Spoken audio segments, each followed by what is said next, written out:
이번 영상은 욕먹을 각오하고 부동산 관련 내용을 공유하려고 합니다. 얼마 전 인플레이션 영상을 올렸는데 악플이 몇 개 있었습니다. 의식주 중 사는 집에 관한 내용은 민감한 주제여서 그런 것 같습니다. 이번 영상을 만든 계기가 된 댓글이 하나 있는데요. 대출 끼고 집을 사라니 불법 리딩방보다 악질이다 라는 글이었어요. 기분 좋은 글은 아니지만 화가 나지는 않더라고요. 다만 좀 슬프다고 해야 되나요? 저는 부동산 카페의 네임드 브라운스톤 우성님의 책을 통해 인생 마인드를 배웠습니다. 그리고 투자 철학과 원칙을 세우고 계획을 작성하는데 많은 영향을 받았습니다. 그래서 우성님의 완벽한 자유와 부를 만든 인생 투자에 나온 부동산 전략을 공유해 보려고 합니다. 결론을 먼저 말씀드리자면 실거주 한 채는 재테크의 기본으로 먼저 하자라는 겁니다. 혹시 주제가 불편하신 분은 뒤로 가게 하셔도 좋습니다. 그럼 왜 실거주 한 채는 기본으로 해야 하는지 이유를 말씀드리겠습니다. 첫째, 부동산은 사이클입니다. 부동산은 상승과 하락 사이클을 타면서 가격이 변합니다. 상승기일 때는 집값이 오르는 걸 막으려고 온갖 규제와 법이 생겼다면 하락기일 때는 부동산 경기를 살리려고 그동안 만들었던 규제를 철폐합니다. 건설회사가 도산하고 대규모 부동산 PF 사업이 어려워지고 부동산 경기가 죽어야 대못이 제거된다는 것입니다. 그래서 이러한 시기에는 기다리는 수밖에 없습니다. 시간이 모든 걸 해결해줍니다. 인플레이션이 발생하는 자본주의 하에서 실물 자산 부동산은 장기적으로 오를 수밖에 없으니 말입니다. 둘째, 경제정책은 유주택자에게 유리하게 실행됩니다. 유주택자라 함은 다주택자를 말함은 아니고 실거주 한 채의 유주택자를 말합니다. 정치인의 모든 말과 행동은 자신에게 표를 줄 사람에게 유리하게 표출됩니다. 집값이 하락하면 집을 살 유인이 떨어져서 주택 매매량이 줄어듭니다. 거래가 줄어들면 정부의 세수인 취득세와 양도소득세도 줄어들죠. 또한 재산세나 지역건강보험료, 세수도 줄어듭니다. 나라에 들어오는 세수가 줄어들면 복지정책을 펴는 것도 할 수 없겠죠. 그래서 어떤 정권이 들어서든 집값이 폭락하길 바라지 않는다는 것입니다.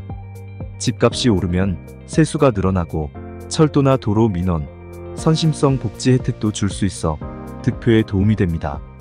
또한 무주택 유권자보다 유주택 유권자가 더 많습니다.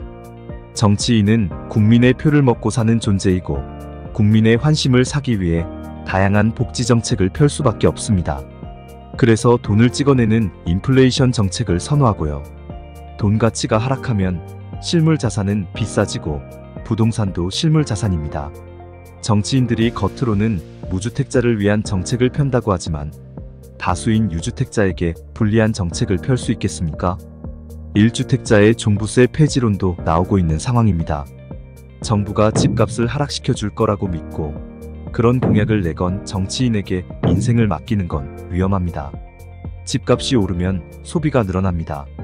집은 그대로이지만 사람들은 돈을 번 것 같은 느낌을 가지기 때문에 사고 싶었던 전자제품도 사고 외식도 하고 기분을 내죠. 집값이 하락하면 씀씀이를 줄여서 소비가 감소합니다. 소비가 감소하면 경제가 위태로워지고 경제가 위험해지면 정권 유지도 끝날 수 있습니다. 셋째, 집은 누구나 살 수 있을 정도로 싼 적이 없습니다. 91년 5월 28일 기사입니다. 내 집 마련하려면 32년이 걸린다는 기사입니다. 1985년에서 88년까지의 기간은 단군 이래 최대 호황기였습니다. 삼저, 저달러, 저유가, 저금리로 유동성이 넘치던 시기였습니다. 금리도 낮고 주택 공급도 부족했죠. 주가 부동산 할 것 없이 모두 폭등이었습니다. 지금과 비교해도 역대급 상승이었죠. 조선시대까지 거슬러 올라가도 쉽게 집 살 수 있는 시기는 없었습니다. 집값이 하락할 이유를 찾기보다는 집을 살 수 있는 방법을 찾는 편이 더 수월할 것 같다는 생각이 듭니다. 넷째, 인구가 감소하면 집값이 떨어질까요?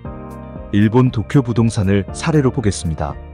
일본의 인구는 2009년부터 줄어들었고 지금까지도 계속 감소하고 있습니다. 하지만 도쿄 부동산은 2010년 이후 지속적으로 상승하고 있습니다. 20년 저성장에 덫에 갇혀 있었음에도 일본 도쿄 아파트 가격은 우상향하고 있으니 흥미로운데요.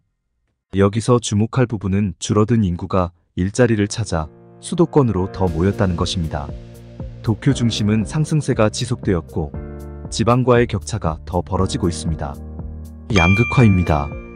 인구 감소와 함께 고령화도 동반되고 있는데요. 그래서 큰 병원이 있는 도시로 인구가 더 집중될 수밖에 없어요.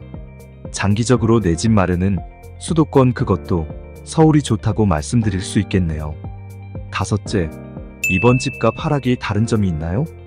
집값이 하락하더라도 전세가는 유지되는 경우가 많았는데요. IMF 때는 전세 매매 모두 가격이 하락했습니다. 그 원인이 금리 상승에 있었습니다. 20%까지 치솟았으니 서민 경제가 박살날 수밖에 없었겠죠. 이번 하락기도 IMF 때처럼 매매가와 전세가 모두 떨어졌는데요. 원인을 금리 상승으로 보고 있습니다. 2009년 이후 서울 집값이 하락한 이유는 공급이 많았기 때문인데요. 2기 신도시 공급 물량과 도시생활주택 공급 허용, 보금자리 주택 발표로 수요가 크게 줄었었죠. 거기다 세종시 수도 이전 발표도 있었고요. 지금은 대규모 공급이 없어서 걱정입니다.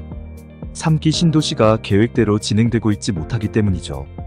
PF 대출도 어렵고 자재비, 인건비가 올라 분양도 미뤄지는 곳도 있어서 2009년 이후 때처럼 장기 하락하기가 어려울 수 있습니다. 여섯째, 내 집에서 사는 안정감의 가치는 돈으로 매길 수 없습니다. 임대차 재계약 때마다 전세 구하러 부동산을 전전하고 재계약하지 못하면 이사 비용에 부동산 수수료 등 부대 비용이 상당히 많이 듭니다. 직장을 다니고 있다면 휴가도 써야 하고 전입 전출 신고도 해야 하며 새로운 곳에 안정되기까지 정신적 스트레스도 생깁니다.